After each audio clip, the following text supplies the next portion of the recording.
So welcome to the first of 6 Entrepreneur in Residence programs offered here at the Hinton Theater. Patricia Quintero is an entrepreneur with over 15 years of experience working in large and small organizations in Canada, the United States, England, and Colombia. She is the founder of Patricia Quintero Interiors, a residential interior design company, and Create Inc. Marketing, a marketing consulting services company. Tonight the seminar is called The Entrepreneurial Journey, Elements to Consider When Launching Your New Business.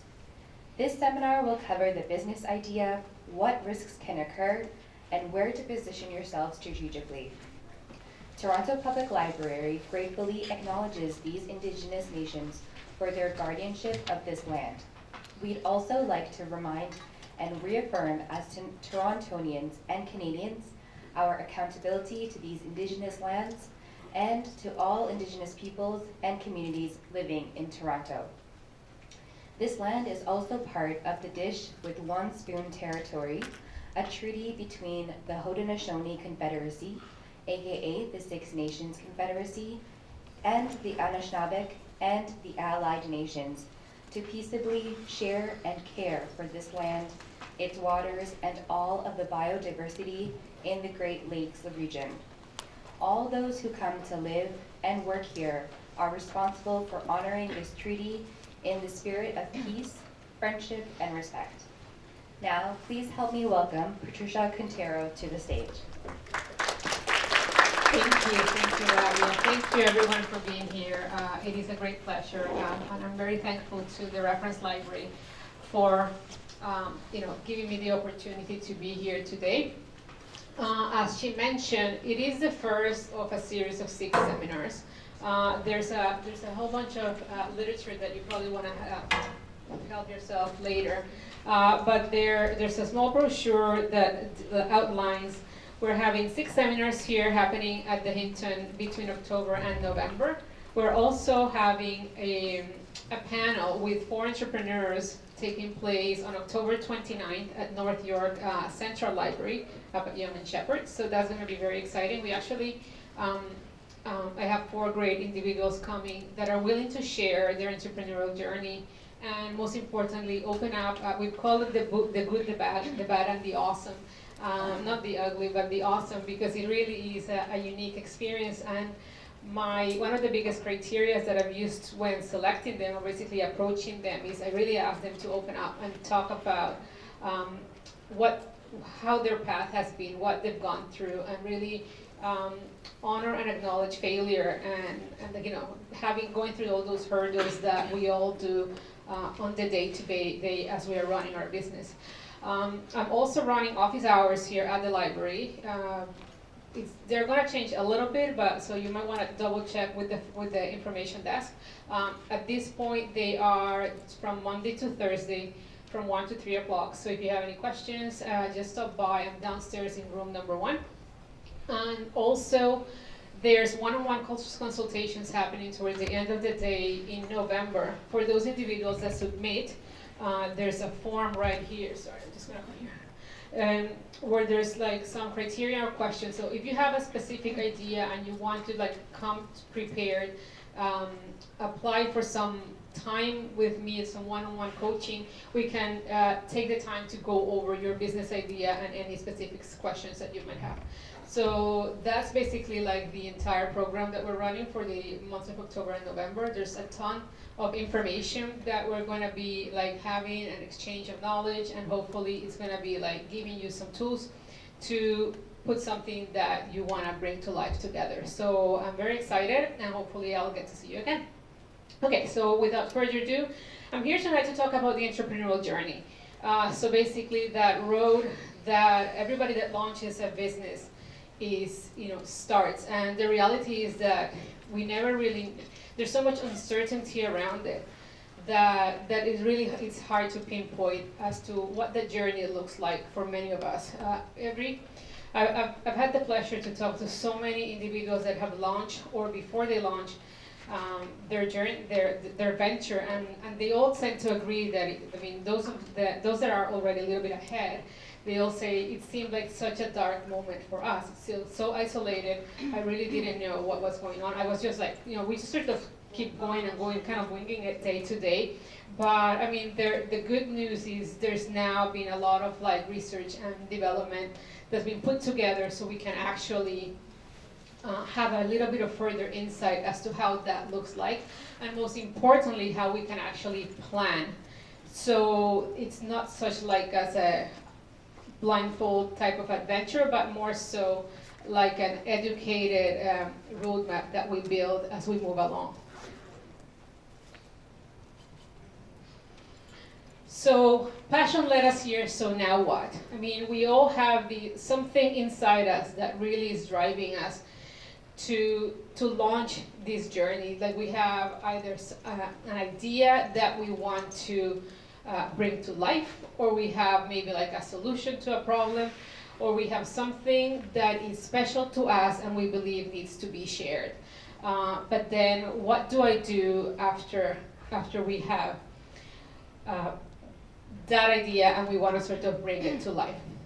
So I chose this journey. There's many different, I mean, if you start doing research on the actual entrepreneurship journey, there's a lot of, I wouldn't say research, but many articles that are defined by individuals' experiences. I chose this one in particular, so this is to say that, I mean, you're going to find like a lot of different, I'll say, roadmaps or definitions of the path. But the reality is that the overall goal of us as founders is to be able to go from that aha moment, as I say, that special thing or product that we want to share, and make it into like some tangible, scalable business model. We start with, I mean, let's say we're here in level 1 where we want to have like, we're inspired. We're inspired by something that we want to do. We're inspired by something that we want to share. Then we need to educate ourselves, learn more. Like, we know we have something, but we really need to go a little bit further, because it's now not only about us, but it's about us being able to penetrate a specific market or to share it with a specific audience. Then we actually move into being a founder, which is when we actually want to execute that idea. We become founders. We either want to do this alone or we have a founding team. And then we really get into being scalable. So that's sort of like the initial path. I am going to sort of focus on the first 3 roughly today, and we'll talk about a little bit more of the startup mode as we move in the next seminar. And the goal of everybody, I mean, who doesn't want a unicorn, right? Who doesn't want to have the next Facebook or the next Google? But it takes a lot to get there, and we all want to then eventually be recognized, be leaders in our industry, be leaders in our field, and who knows, maybe cash out and be able to move on and do something else. However, before you go into that, into starting something, I truly believe it is important to, I came out with these 3 pillars that I think every entrepreneur needs to be aware of. I call it, there's commitment, awareness, and choice. I'm going to talk a lot about choice, but before that, I really want to get into commitment and the awareness. We need to understand what we're getting ourselves into. This is what I am, this is what I want to do, and this is what I want to, the brand that I represent. Once I want to create something, I need to really live it, believe it, and be able to have the confidence to stand in front of everybody and say, this is what I'm doing now. And that's not easy. I mean, it's something that, people don't know. It can be something that's very new and we don't have a clue. Like, people are gonna like ask you questions, things that maybe are a bit crazy. They're going into like an area where others have not ventured into. So, it takes quite a lot to be able to stand by it and say, it works, I'm gonna do it, and we're gonna move on. You need knowledge and passion. You need to like really be passionate about that business, but also be willing to learn a lot more. It is, like we are gonna always have to like do a ton of research, and I have a whole bunch of examples of industries and ideas down the road, but a lot of them really what they require is just to be curious. And what I call a lot of the times is to look at the world with different eyes. Once you decide to be an entrepreneur, you really are going to look at things in different ways. And it's like in a way where you can actually see the opportunity in things. I never forget, like I had a boss and he was like, it was actually a rug company. And this guy could create a rug out of anything. And I'm like, it's a rug. And then like he'll see a building and he'll actually come out with the pattern and like sure enough, 4 months later, like the rug will come out. And I'm like, I was always fascinated as I was like early on in my career that how could you actually translate such a simple, like a concept, something that there's millions of people walking down, say, I don't know, Bay Street. And it was like that. He'll see like a fabric in somebody's dress and he's like, okay, that's awesome, like let's, and it's really being able to see the opportunity in areas where others probably won't. And then the commitment that you are 100% doing this and moving forward. It's gonna be tough, not every day is great, and you really want to have the strength to keep going. You need to be a self-motivated individual or really find a way to motivate yourself every now and then. Because there's like, when you're starting, it's very lonely, and there's lots of ups and downs. So awareness, you want to be honest. And one of the challenges that many entrepreneurs have is falling in love with their idea. And it's something that you think it can happen, but once you're talking to certain individuals, you just sort of start maybe say, in my role as like sort of as coach or helping people actually go launch, it is fascinating how defensive people can sometimes be and protective of their idea. And it's sometimes, say in my particular role, I'm doing it just because I need to challenge them, but also there's elements in the market that there's sometimes that you want to tell them, this is not gonna fly. So be honest with yourself. It could be great, maybe the time's not right, but also be open. Like, I think that once you're starting, the great thing is that you have this blank canvas. It can be absolutely anything you want. So be willing to be open to receiving comments, but also be honest with yourself, not only about what things look like, but I think as an entrepreneur, you need to really be connected to sort of that gut feeling when you feel that things are not looking right and you're sort of not going in the right path. You have to change. I mean, you are a decision maker, you are leading this boat, and you have to be able to pivot or redirect or move to a space where things feel are going to be in better track. There's risks involved. Not only, there's financial risks, there's reputational risks, there's I'll say relationship risks. You have to understand what you're getting yourself into, and see what the impact of that decision or that path that you're taking is where's that gonna lead you. It could be like you need to have your family on board. You need to have the special people around you on board. You need to understand how much money can you actually risk what you're putting in. Sometimes it's better to wait a little bit and have it be the right moment. It happened to me with my first venture. I launched, and guess what? I had a kid 2 years later, and I was really doing amazing. But it was a terrible time to run a business when my son got really ill. Eventually I had to shut down. And it is heartbreaking. It is super, super, very, very difficult. But I think we need to be in the right mindset and the right place at the right time. Otherwise, you can do these. You're gonna try, and you can sort of keep spinning your wheels and not move very further, and that can be very frustrating. This is for the long run. You are not. Don't expect immediate results. Don't expect, for things to take off right away. This is gonna take time. So look at it in that. Don't be too hard on yourself. I think as entrepreneurs we can be very hard on yourself, or sometimes even if we're putting a business plan together, set targets that are too aggressive and probably not realistic. And that is something that we really want to stay away from. It is a lonely journey. Be prepared to be a lot on yourself at the beginning, and it can be a little bit isolating. So my recommendation is try to connect. Find networking groups, find meetups or industry associations. come to the library, go to like other areas, find people that you can actually talk to. Honestly, personal recommendation, don't bring everything always home. If you have a partner, if you have a spouse, I mean, at some point they're going to be very supportive at the beginning, but eventually, like you do need a little bit of a different universe than, otherwise it can really take a toll on you and on your personal relationships. And the last one is be aware that you're running a business. We all launch a business as having, and it sounds obvious, but when we launch a business, usually we have a technical expertise or product knowledge that it's our thing. So maybe I'm a great computer programmer, maybe I'm a great glass manufacturer, and I know everything about how to produce the perfect glass.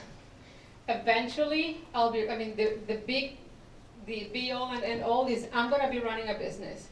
And in the end, you're gonna have to let go of that. I mean, make sure you have the systems in place to protect what you want to deliver, because at the end of the day, it's your product and it's your brand. But you are gonna be running the business, so you are gonna need to hone some of those business skills. You need to make sure that you know about finance and operations. I mean, you're probably gonna bring an accountant, but you need to understand what you're talking about. You are liable and responsible for everything that happens.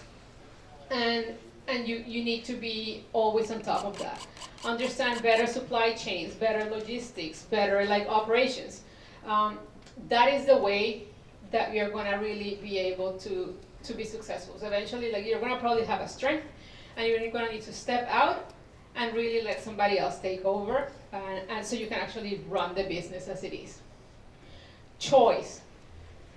We're going to talk a lot about choice, but we need to understand that as entrepreneurs, we have limited resources. Whether it be time, whether it be money, or many other things, we cannot be everything for everybody. Even if we have all the money in the world, we need to choose a path and go for that. And that means that we're not going to satisfy everything and everybody. And that's core to our strategy. When I said, you know who I am, that's exactly, you need to understand what you stand for and what is it that you're going to be going to market with. Otherwise, there's no point. Like, you're going to like really burn yourself out, burn your resources out, and probably not achieve much if you really try to be everything for everybody. It is uncharted territory. So you are in charge. You need to understand what's going on. You need to understand people are going to come to you to make decisions, and everybody's going to look at you and for you to understand what is the best way to move forward. You need to be responsible. Like getting into these requires a lot, like, again, making a commitment, and you want to make sure, as I said before, that it is the right time. And the last one is that you are in charge. You are going to be making a lot of the decisions. You are the decision maker. You are the leader in this organization. And people are going to be looking at you to know what's next. What do I do? Your name's going to be called a lot. They're going to be like at the beginning, you're going to be like copying a lot of emails, and you're going to be making a lot of calls that you really want to. You need to be aware of that because it can be quite draining. Okay, so freelancer or entrepreneur. They're both great, nothing wrong with them. I just want to make the distinction. I thought it was of value to make a distinction right up front. At the beginning, I was listening to a podcast by Seth Godin. It's called Startup School, which I highly recommend if you're interested in podcasts. And he talks a lot about like launching and startups and getting them off the ground. But I love when he actually decided to take some time to make a distinction between entrepreneurs and freelancers. And I thought I'll do the same because I think many of us have great skills and all we really want is to have a business of our own. There's nothing wrong with that. However, I believe that it is important for us to understand where do we stand so we can set up our expectations and our goals in the right way. I'm a freelancer. But for a long time, I consider myself an entrepreneur. So what's the difference? So a freelancer is somebody that has a skill and works for himself. So there's a writer. I'm a marketer. Call it your plumber, your electrician.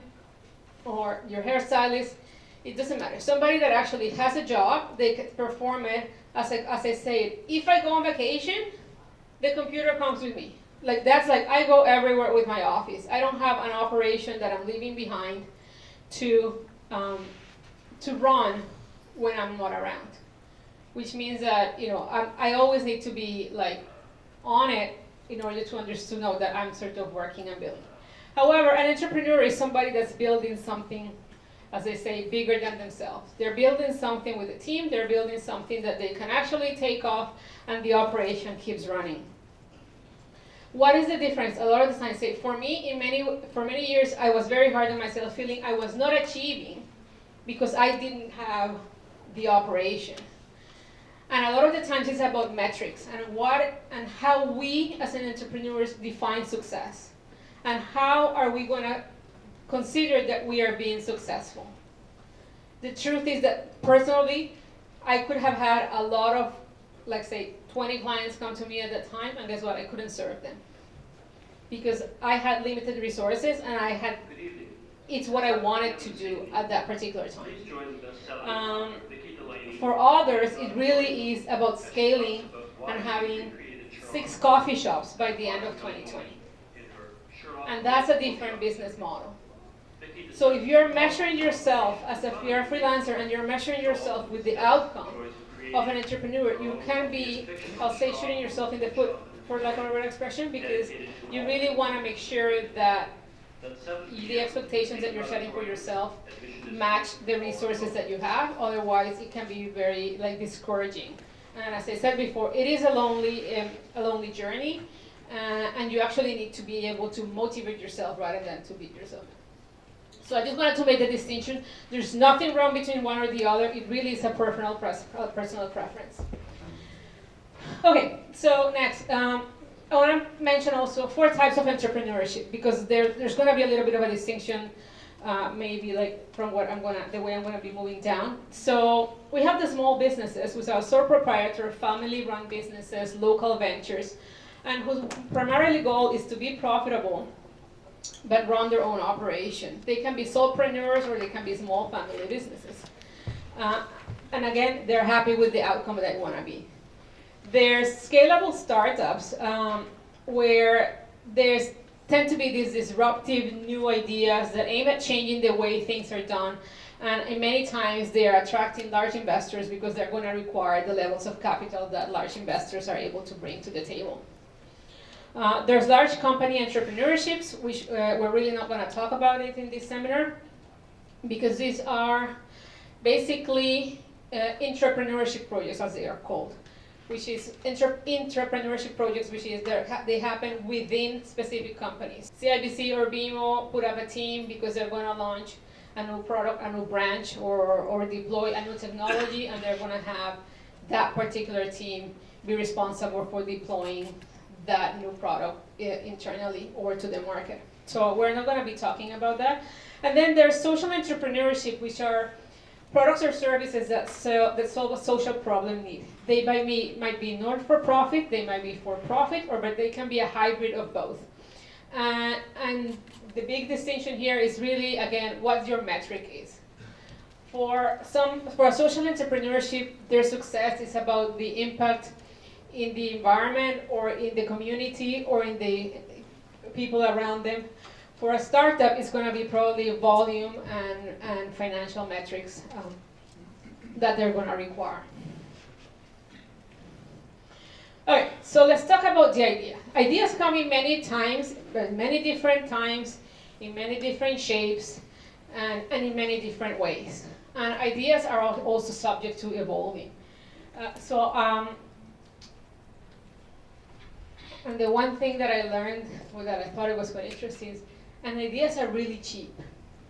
A lot of the times we're so protective about sharing our ideas, and I've met people that they have these NDA contracts with them all the time, and they want to talk to you, and they're so secretive, and they want you to sign these on before nothing can say, and I understand that.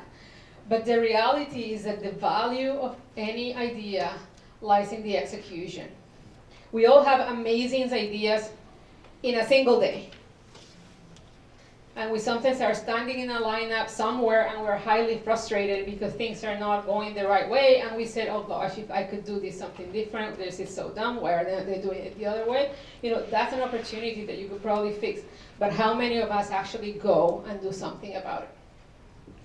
So, so yeah, we don't need to be so, let ourselves carry ourselves with so many in the details. However, let's make sure that our idea solves a problem, that our idea creates value, that it captures value, and that it has some social or eco-friendly impact.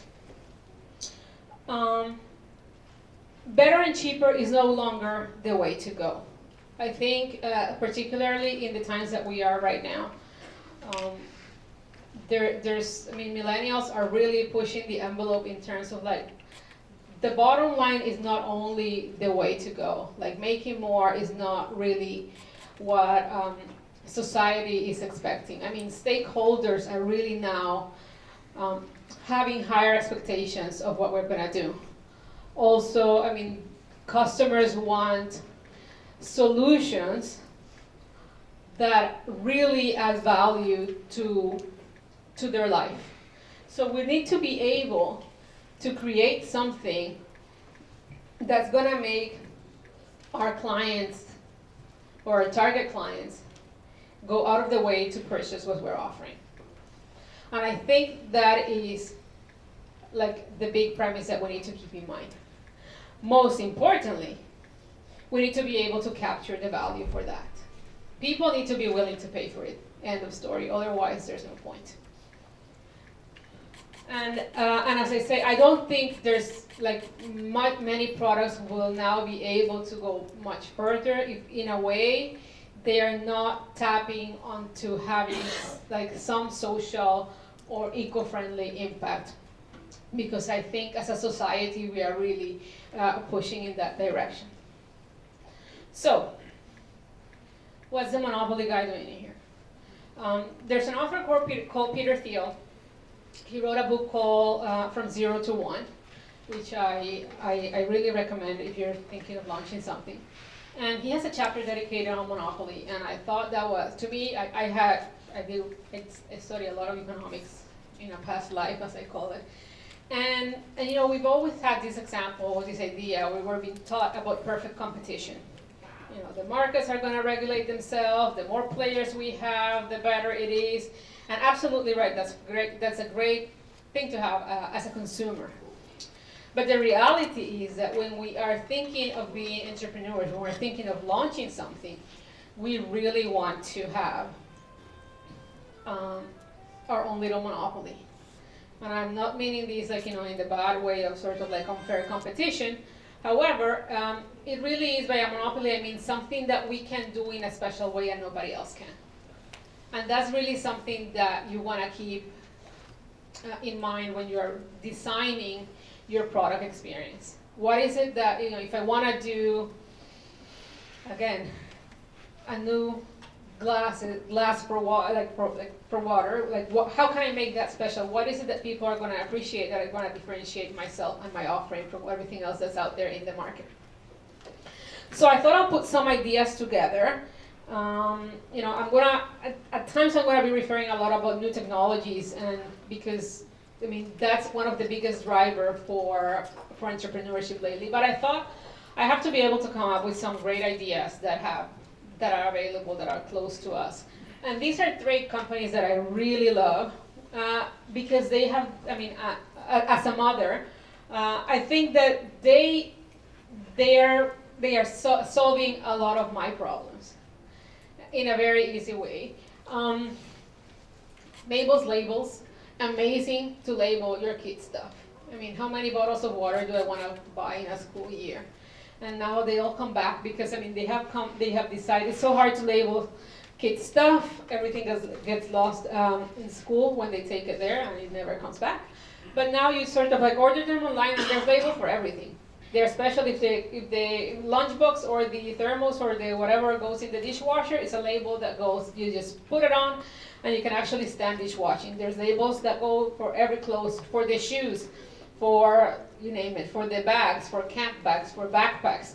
And it also, they managed to tap into the fundraising component that is sort of like, as I say, the social component. So it really is addressing a need that I have. They're not cheap particularly, so it's not like I'm going to there because they are like the cheapest, but they are they're making my life so much easier than having to label each particular item at a time. On a similar line, Made Good, they're locally made here in Toronto. Great product for kids' snacks. They're healthy, not loads of sugar, all good healthy stuff goes in them. They're perfect for lunch boxes. They're peanut-free, nut-free, and gluten-free, which say we have an intolerance in our family. So now I know that I can get these and put it in my son's snack lunchbox, and even if he goes back and forth 3 days because he was not hungry, whatever, like it's something that I don't have to think of, that I don't feel guilty that I'm giving him something that's not healthy. And then there's a place called Hatch, which also keeps kids entertained, and it's all about IT and coding and really new technologies and how can they keep kids educated. And they're all happening right here. I think Toronto is a great place where there's a ton of startups happening. But I'll point these out because I'm going to talk a lot about things that include technology, and I don't want for people to feel that, if I'm not a coder, if I'm not a programmer, that I'm not able to come up with something that's actually addressing a specific need. So, yes, so technology is driving a lot of the startups. What technologies are driving? So, because we've had so many things have changed. I mean, first of all, we have larger computers and we have cheaper computers that are able to accumulate a lot of data. So big data has been in the news for a lot of years, and now we can actually do a lot of stuff with the data that we have been accumulated. So say from a marketing point of view, you're able to sort of segment and profile your customers and really personalize their shopping experience and really make sure that they're getting what they need when they need it. So AI is doing a ton of things. There's robotics, there's advanced manufacturing with 3D printing we're able to produce so many new things without having to go through a long manufacturing process, without having to order parts that take months. And then there's the power of connectivity and networks. We have cloud computing, we have mobile, e-commerce, social media, the Internet of Things, having like wearable devices, having like sensors that we can track traffic at shopping malls, traffic at street lights, like really get a sense of actually see sets of data that can show us, represent what's sort of happening out there. This means it's a great opportunity for industries that for years have not been really updated their infrastructure. This means government, utilities, insurance companies, finance sector, legal, those that can be that can be done, industries that are waiting to be disrupted. Training programs. I truly believe that there's a huge opportunity for training as technology changes. Training for adults, training for kids, training internally within companies, because like we all need to be up to date with what the market is bringing. And healthcare. Those are changes that are going to be happening in the healthcare spectrum as we are able to take all these information and train a machine to make a diagnosis that before used to take a doctor like a lot longer to be able to do. Cannabis has been deregulated in many cities. There's become this huge market of opportunity for CBD-related products. We're talking about like so many different. Food is coming. We're talking about ways to measure, ways to test it, oils, edibles. If you read the article, the areas are pretty fascinating of what's still in store. Personalized nutrition. We're living healthy, more hectic lives. So a lot of us want to really have a much more preventive approach to our health. Furthermore, there's been a development in a lot of insights into genetics. So we are now being able to diagnose a lot more illnesses and also, I'll say, prescribe our own nutrition based on the research that we can actually do among ourselves. So any genetics predisposition can now be addressed with, say, what I'm eating. So there's going to be a lot of the health food and sector is like big coming up. Baby tech as modern generation that's highly connected via phone, wearable devices, and really have always, I mean, we're now running into a generation that's having kids, and that for them, Google has always existed. I mean, there's no such a thing like I was not able to ask. Like my son, now every time we're in the car, he asks me what's the name of the song, and I'm like, I don't know, it's the radio. And he just cannot get it into his head that, what do you mean you don't know, it's the radio? I mean, he's so used to like getting this Apple Music where the songs always, I always know what's playing, and I'm like, well, you don't know when the radio plays, you just listen to it, and so, and that's it. So I think that there's a generation that embrace technology at a much higher level, and for baby technology, kids technology, in this particular article, where we're talking about, especially when there's a predisposition in the family. So I mean, I know they were talking about a family where there's a heart condition, and they didn't know if the kid can be prone to the heart condition. So by having a baby monitor, actually a wearable device attached to the baby's feet, you're able to sort of track a lot of data and be able to detect any change in the baby's health. So you don't have to actually wait for something to happen. And then completely different industry, work leisure apparel. It's a derivative of the athletic leisure apparel. So we've all known Lululemon, big hit, which is really like these trendy workout clothes. Now this trend is moving into the work environment. Again, we're living very crazy, active lives. I mean, who would have ever thought that sneakers or running shoes, or whatever you want to call them, were going to be trendy? I mean, people are wearing now suits with running shoes. And they look amazing.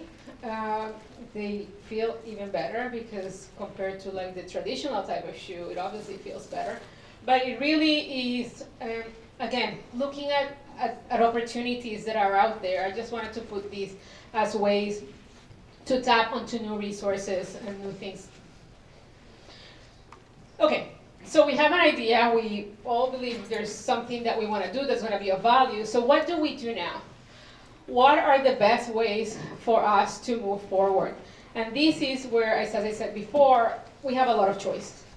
Because ideas come in all shapes and sizes, as I said, and we can actually go further down or make them happen, bring them to life in a lot of different ways. So, and that's where the paradox of entrepreneurship takes place. There's too many options and there's not enough knowledge. Anything, it's a blank canvas. We really don't know. We're going to do something that's never been done before. And that's the whole point. That's different, and we believe we're adding value to a solution that's out there in the market. So we don't know what we don't know. We can only learn through experimentation and learning. However, for you to gain that insight through experience and learning, for us to like go to the market and try to get the information that we don't have, we are already committing to a path. We're already committing to time, we're already committing to resources. We probably have to build something that we're able to show in the market and test it. And so it's a big paradox because we really need to, before we get to that stage, sit down and think. And a lot of the times we have this huge excitement that this is going to be the next big thing and we just want to go there and take on the world. But the reality is that I highly recommend that you take 3 steps back and have a lot of brainstorming around the choices that you're going to make as you move forward at this particular time. So choice matter. And so when you choose one path to learn, you're actually stepping away from a different path that could have been an option. So it is important that we keep that in mind.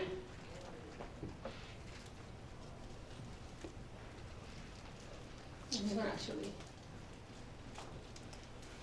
bring them all up. Okay. So 4 areas where we really need to be mindful of what our choices are. Customers, technology, the identity of our company, and our competition. Who is our customer? So we really need to build something with a specific customer in mind. Sorry, are you able to see that? Okay. We really need to build something that with a specific set of customers in mind. I'll talk a lot about buyer's persona in seminar 3, where we're going to be doing more the marketing part. But we need to identify the customer, understand what they do, what they like, where they live, where they go. And then I start really building something that caters to them. Also, there's early adopter customers and there's mainstream customers. I mean, we sort of, I don't know if you're familiar with the normal distribution. So, usually there's the early adopters are 10% of our population. Then like the mainstream is gonna be our like 80%, and there's like the late adopters that are sort of, they decide to go for it when they really, they don't have any other option to go. But we need to be very wise when we profile our customers, who are those early adopters are. There's a good book called Crossing the Chasm, where it actually describes the chasm, or what is sometimes called the Valley of the Death, which is moving from the early adopter customers to mainstream. Because we're going to originally try to be attractive to a certain segment of the population, but eventually we want to move to the big 80% of the population. Once you want to scale that business, you're going to be able to attract. So who this early adopter customer is highly important, because it needs to be an audience that mainstream wants to follow. So keep that in mind, because sometimes, we pick a niche that's very particular, and you want to make sure that you're able to. I mean, that's a much longer conversation, but do keep in mind what type of customer, or who's the customer that you're going to be building for. Understand their needs. Technology. Identify what technology is going to support your business. Again, we might need to build something at the beginning under certain technology, and then going mainstream is very different. Easy example. So I have a lot of clients that every time we build websites, if they're starting, we go WordPress, because it's a very easy for them to handle, to do stuff in-house. But if that customer, if that company eventually starts scaling, their needs are going to change. Or if you're going to build an IT platform, you want to make sure that whatever you decide, if you can see in your horizon, in your planning, that you're going to be scaling really fast, you might need to adopt a larger platform a technological base than what you originally anticipated.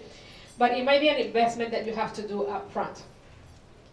Your identity and your culture. As I said, you are the brand, you are the business, and the business and your values are in a way the same. I think that as founders, we bring ourselves and our personality every single day to work, and that's going to reflect what our business becomes. And we need to be very mindful of that, because that vision and value is going to permeate throughout everything we do in the organization, and it's what is going to keep us honest and transparent, right? So what does the company stand for?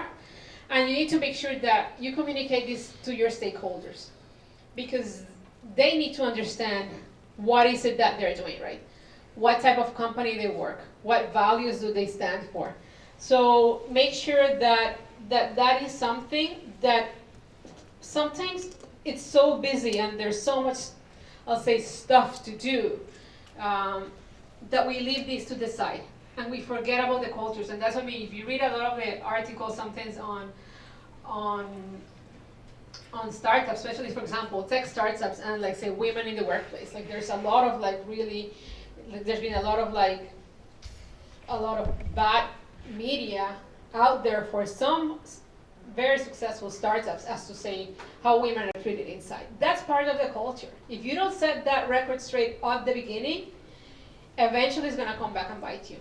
And we live in a society where transparency is key. I said it, I mean, we were talking about that on Wednesday at the launch. You can't hide it. We're, again, going back to connectivity. We're connected. Everybody has a phone, everybody has a camera, everybody has their social media. Like, once the word's out, like, the amount of work that you need to be able to fix that bad media is gonna really, it's gonna be way too exhausting for you. And then choose who's your competition. Who do you want to compete with, and how are you going to compete? I mean, sometimes we might want to decide we're going to go to the B2B versus the B2C. So how exactly do you want to go?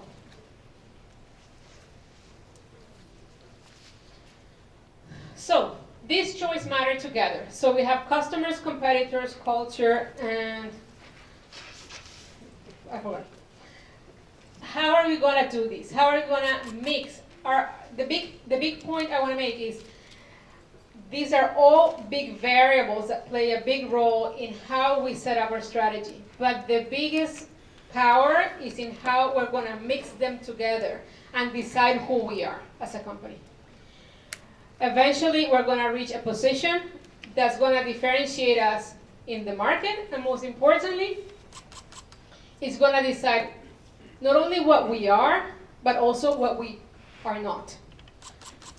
And we have to keep that very clear from the beginning. And it's super hard at the beginning when you don't have clients, and then you have a client that comes to me and says, I want for you to say if your product is a technology platform that's training, say, kids, and you really want to go after that segment.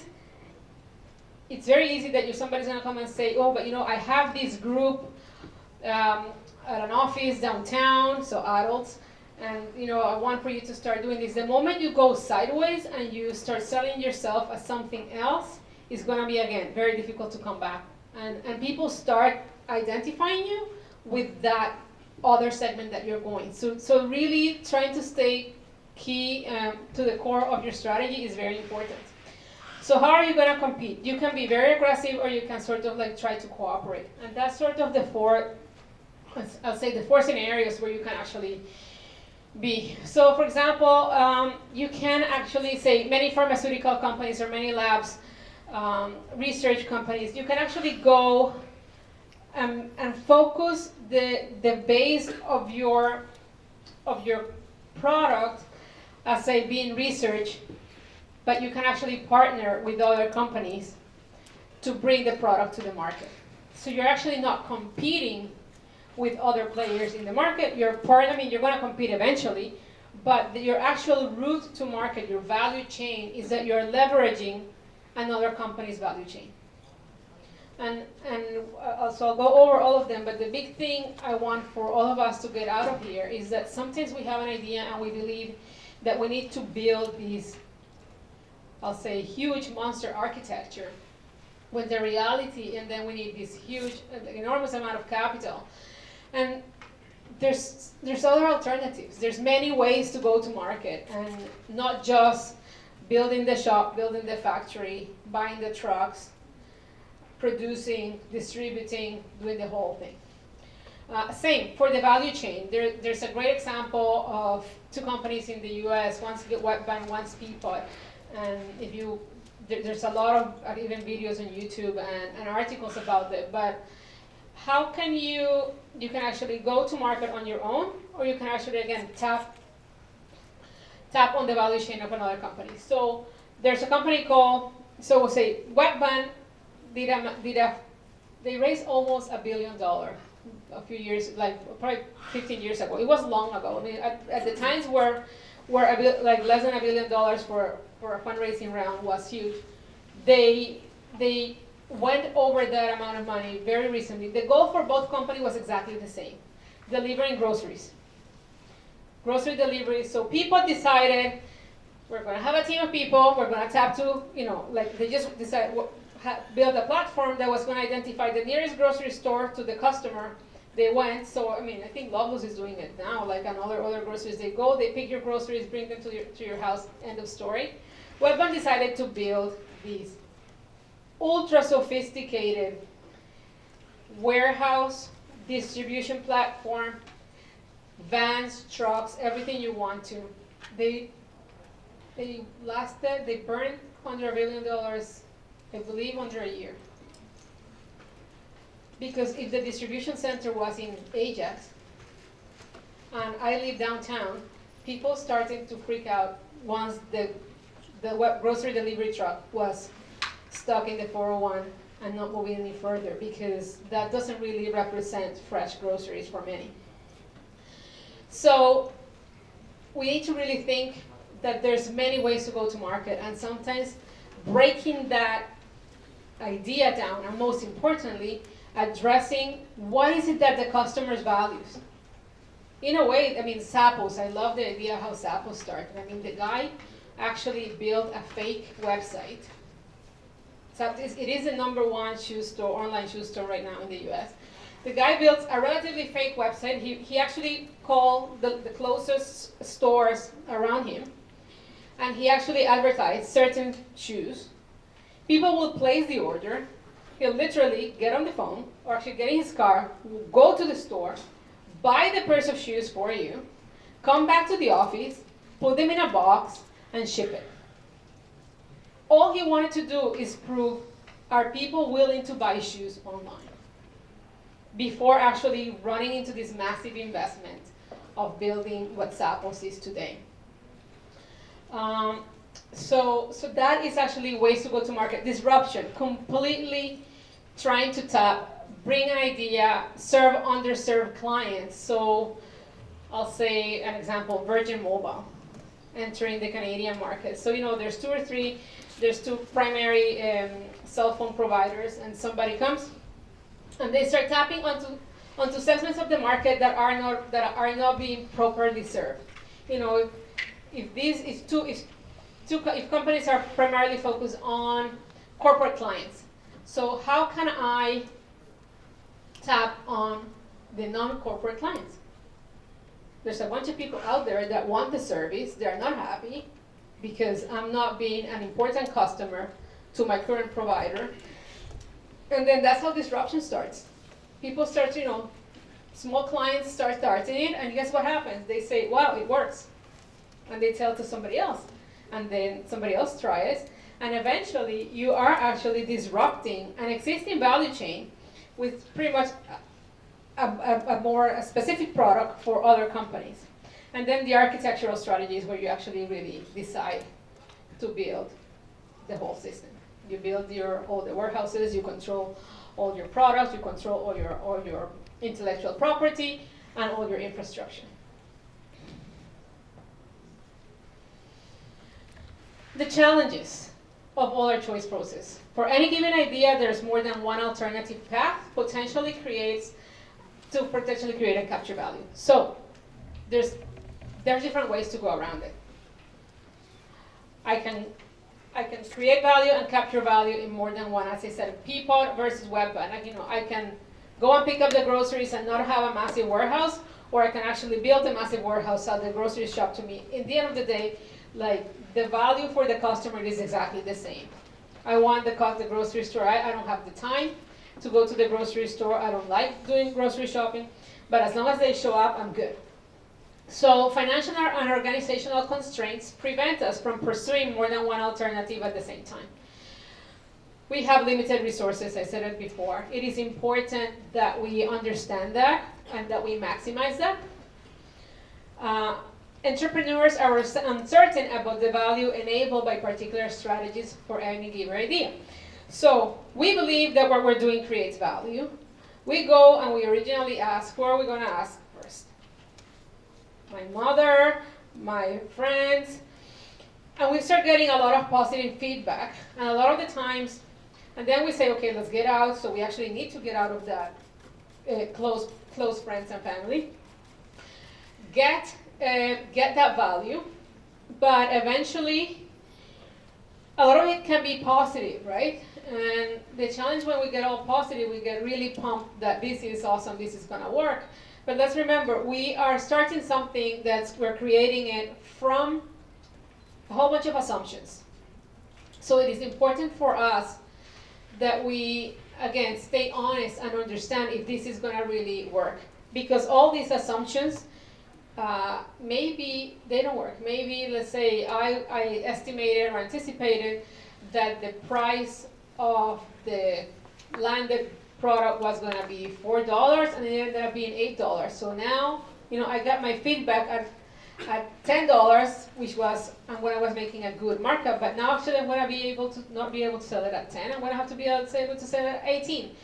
And all of a sudden the product is not that very attractive. So we really need to be able to stay open and know how to, as I say, the fourth one, entrepreneur learning is noisy. There's limited learning. There's a lot of other stuff that we can get lost on in terms of how the product looks or how it works. The reality is that we want for the product we want to make sure that we bring to the table the feedback that is relevant. So, my recommendation based on the book by Professor Joshua Gans, Entrepreneurship Strategy, that he's been working on. It's actually very thankful to him that he lent us some of these concepts because the book's actually coming out only next March. But, so for any given strategy, you have your idea, analyze who your customers are, identify what your technology is, understand what you stand for, choose your identity, understand your competition, choose who you're going to actually go to compete with, and then define how are you creating value and how are you capturing value. Two different ways that you could be going to market. Test two, choose one. Don't just go with the first option that you have in mind. I want to actually, we have some time. Yeah, we have some time. So I want to actually show you a video here. I love that video because it really gives you, that's over 20 years old, and it sort of gives you a sense of how crystal clear he had all of the 4 choice segments at his point. He knew the technology very well. He knew the customer, what type of clients he was going to be aiming for. They have the bestsellers right in stock. Rare books are available. I know exactly how much I can get. I already have partnerships, logistics partnership. I don't need to inventory, second and third category, but I can get them next day. So it's a cost saving for me, and I can ship it right away for the client. They are not advertising right away. They're actually going by the word of mouth and the power of the internet. And he has the numbers and the metrics right in place. So he really had that, all of the choice components really well. And he started building something that, look where Amazon is today, complete different story. But just to see the origins and how they started the idea that they used to start the business and how they have evolved, I found that fascinating. We had a challenge, and that was to come up with a product that will self-regulate a customer. So the challenge is it must be able to force the customer to do something. So we chose the fitness section, and we chose a wearable that was able to force individuals to go to the gym or to have their daily workout. Everybody wants to be fit, but we all get home 6 o'clock, 7 o'clock, and once personally I hit that sofa, it's like, how are you going to stand up to get it done? So what's the first thing that you do when you get home and you stand and you lie in your sofa? You get either you switch the TV on or you get your iPad or your computer or whatever. So my team came up with this great idea of having something that will track your fitness level for the day. And if you have not met your quota, your internet is being shut down. End of story. Until you meet your quota, and you have to come back. So that was the premise that we started working on. We call it Drillbot. We had to create. This doesn't exist. We had to create it. We had to make it happen. So it's a wearable activity monitoring, Wi-Fi enabling smart device. So how does it work? Oh gosh, I'm gonna go quickly through this. So this is our target market, individuals that really want to get in shape. We had a differentiator. As I said, what's the value added? What is it that differentiates you from everybody else?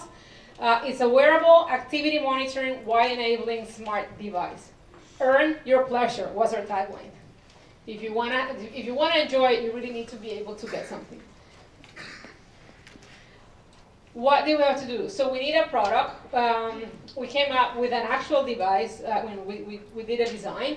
We had the packaging, and this is obviously this is synced to your phone, so you're able to to do all the setups and create all the stuff. So in order for you to actually bring something to life, you really need to make an actual representation of what this is gonna do, how is it gonna operate, how is it gonna touch the person's life, and then how is it gonna look and work, etc. So this is like second or third stage of brainstorming. It actually started with us having a visual representation of the home dynamics and the individual's daily dynamics. We all took roles. It was like role playing, and actually really seeing if the flow worked. Somebody was actually the Wi-Fi monitor, and somebody was like the wearable device, and then we had the family dynamics taking place in the house. And we went to lay it all out, design how big, how small the actual wearable was going to be, how the application was going to work in the full system, what exactly was the flow. So individuals will launch the application. They have to come and create a user account. They'll need to register all the actual devices that they had at home. So if you had one modem, I actually tried to get it to shut the cable down too, because that's another one. How many calories do you want to, what's your actual customer usage profile? So you set up your personal goals, your reminders, when is it going to come and buzz to you. Key features for the product: daily activity tracker, view activity history, access your community. So we wanted to tap onto the power of networking and the network effect. So, if there's somebody in my neighborhood that's actually going for a run at 7 o'clock, maybe I can sort of look for them and connect, so I don't have to be doing it alone. So that's the drill. But community, access to fitness guidelines, access to trainers and directory. So people should be able to also book a workout directly with a personal trainer, or if there's boot camps or other fitness activities. So really building community and getting people to come in so they could achieve their goals. Like that was like our number one goal. Next, we had a blog where we would be publishing information to bring content to them. Again, as I said, connect with your community. How do you rank among your community? I mean, is there a way that we can get sort of competitive here, so I can actually, be challenged or like help push myself to like a different level? And get support. As I said, you can find a trainer, you can book your session. So in order to be able to understand if this was actually attainable, we had to research what the wearables market was, the global wearable market size was. We then have to extrapolate that and understand what's the size of our market. Who's going to be actually, who are we actually going to be selling these to? Understand who's our competition. There's people that already have like traditional wearable devices, that people have an Apple Watch or a Fitbit or a Garmin, and then what are they buying, and where is it exactly that they're buying it?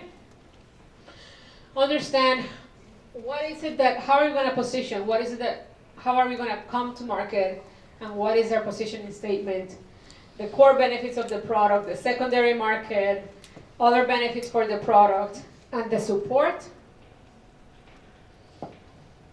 Build a revenue model based on the market figures, understanding like how much it's going to cost us to produce, where is it going to produce, call warehouses, call manufacturing places, everything that goes from the moment the product is designed to the moment the product lands in the customer's hands. What happens at every step of the way, and what's the value for each one of those stages.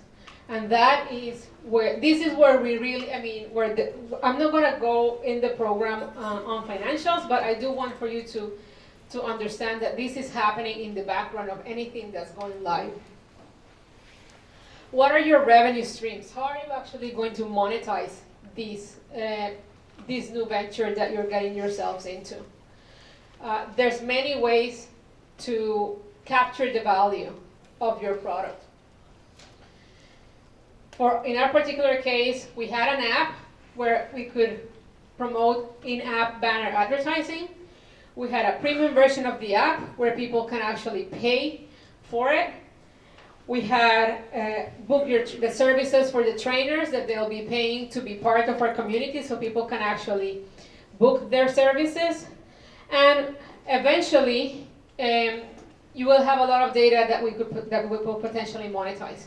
So when you're doing your projections, you really want to make sure that you understand, like, you know, how, I mean, do I need to, if I have a product and I open a store, like, can I sell it just through my store, or maybe can I sort of tap onto other stores in the community that might be interested in the service?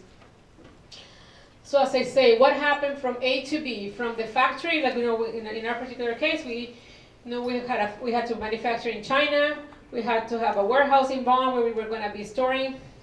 And then how are we going to go to the retailers, the distributors, have an e-commerce site where we can actually sell direct to clients, and then build the partnerships, whether it be B2B or B2C. And this is, in a nutshell, in a very, very fast 5 minutes, how you can actually take those ideas and bring them to life. So you can actually have a responsible way of going to market. So you understand that there is an organized way to go around it. And it does not need to be just a spur of the moment thing, because as I said at the beginning, this is for the long run. Thank you very much, and if there's any questions.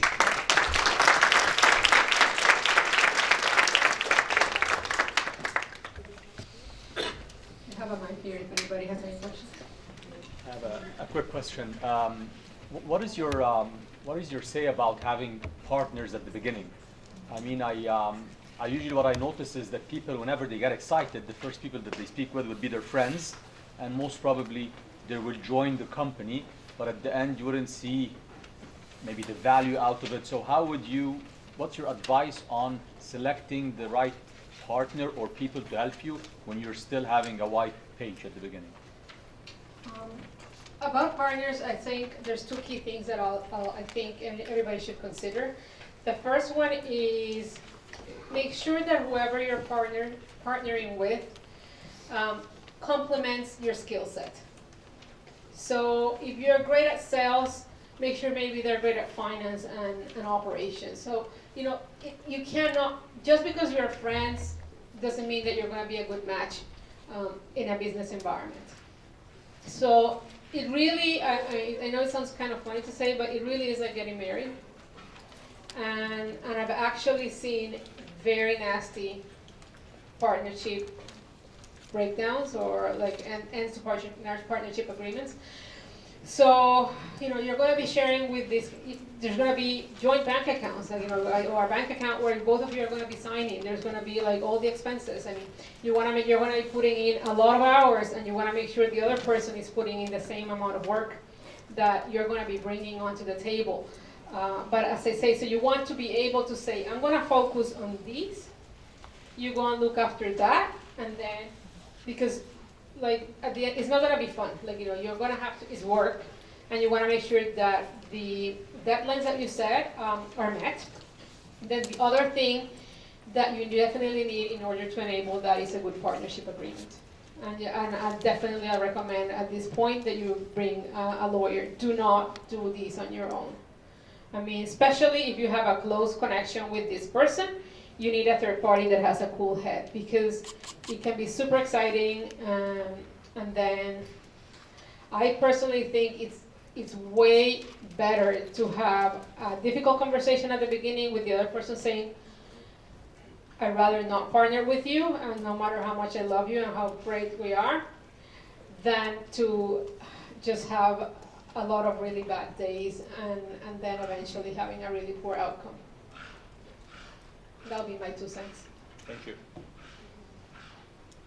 What would be your say on silent partners, like for example, people financing your business? Like angel investors? In a way, yes, but they wouldn't have any direct involvement. They would just be financing it and shipping it to So equity partnership, ownership. Yes, but no day-to-day operational involvement. It's a little bit similar. I mean, they are going to have, they are your partner. I mean, if they have a stake of the company, they are your partner. You want to understand what their expectation is, especially on the return. You know that you are both working with the same time frame in mind. You might have 5 years return in your head. He might have 1.5, and that's a big gap. So I mean, it's all about managing expectations, and I can't say that strong enough. It really is about leaving everything in black and white. I mean, you have to keep everything in writing. You have to keep records of everything. It is a business, and you really, from day one, you want to run it by that. Don't mix business expenses with your personal account. Like, really keep it clean cut. Like, you have a business account, you have your personal account. You have ideally a business credit card. You have an accountant. I remember like the first time I started, everybody said to me, "Oh, you're so small, you don't really need an accountant." So I thought I kind of thought I knew what I was doing. For the first year, I did all my accounting. I hated every second of it. I never had time to do it. On month 11, when I went to my accountant, I said, "I need to do my filing. Can you just double check?" The answer was, "I need to do everything again, so I'm going to back charge you for every month." I wasted a ton of time. I still had to pay her. It was not properly done. And so, honestly, like, really get proper advice from the beginning and keep everything organized, even though if somebody that's not active. Actually, if somebody that's not active in the business, you probably want to keep more records, because they're not like there to understand and listen what's happening or why you took a certain decision. See what I mean? So I still think that regardless, it's a partner. It's an owner. It's a little bit trickier because it can end up being a boss figure. Yeah, because eventually, as I say, the expectations is, "I'm giving you the money. Why are you not doing this, that, or the other?" And they might want to take control at some point. Thank you. Sure.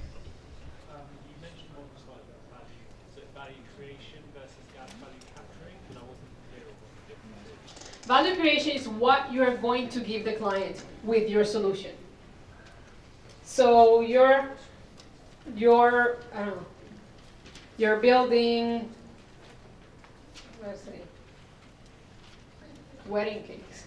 So, I mean, why are your wedding cakes so amazing that I need to go and hire you?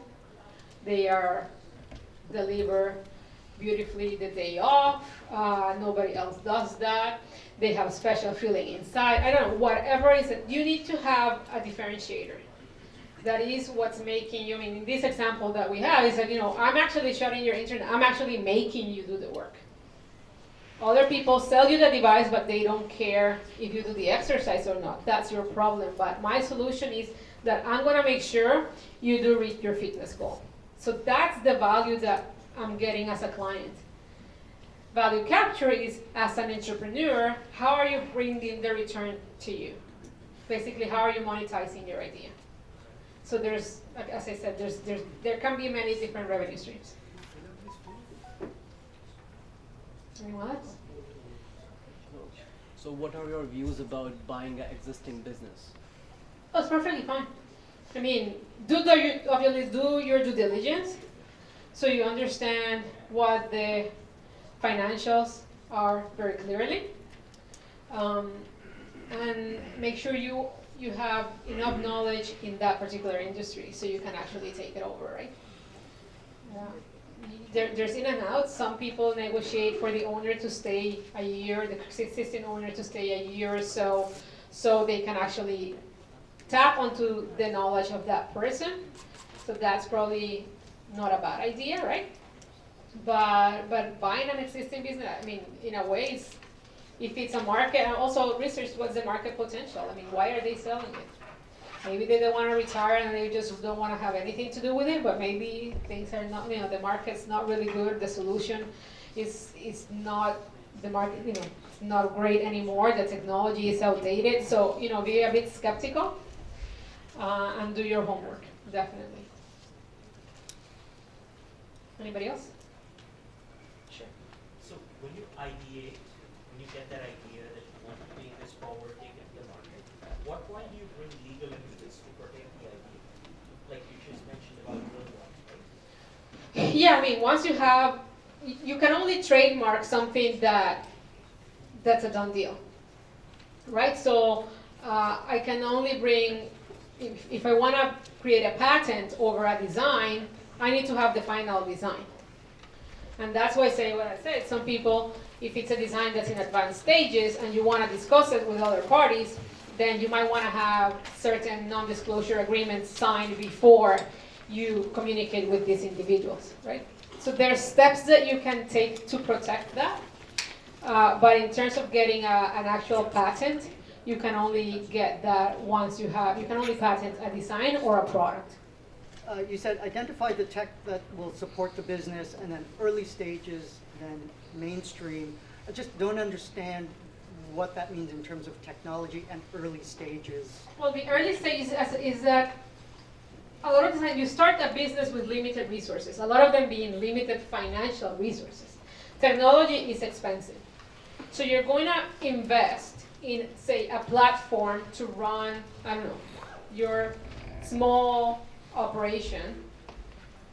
But once you reach a certain level of business, that platform's not going to be enough. Yeah. So early stages is that small version. Mainstream is a complete different end, basically. It's like, okay, now you have to invest in a customized SaaS solution that does all this stuff that we need to have done. And that's a complete different investment, and you're probably going to be redeploying that. But as I said, examples, like the guy only came, he had 2 screens in his website, but what you want to do is test that solution works. And then you move on to the next. Thank you so much, Patricia. And thank you to everyone for attending today and for the really challenging questions that you guys proposed. To speak a little bit more on the stats question, we do have book a librarian sessions at the library where we can teach you how to use StatsCan and Toronto.ca to see what the markets are in specific neighborhoods, as well as the databases and directories that we subscribe to. It's all proprietary information, so the library is paying for it.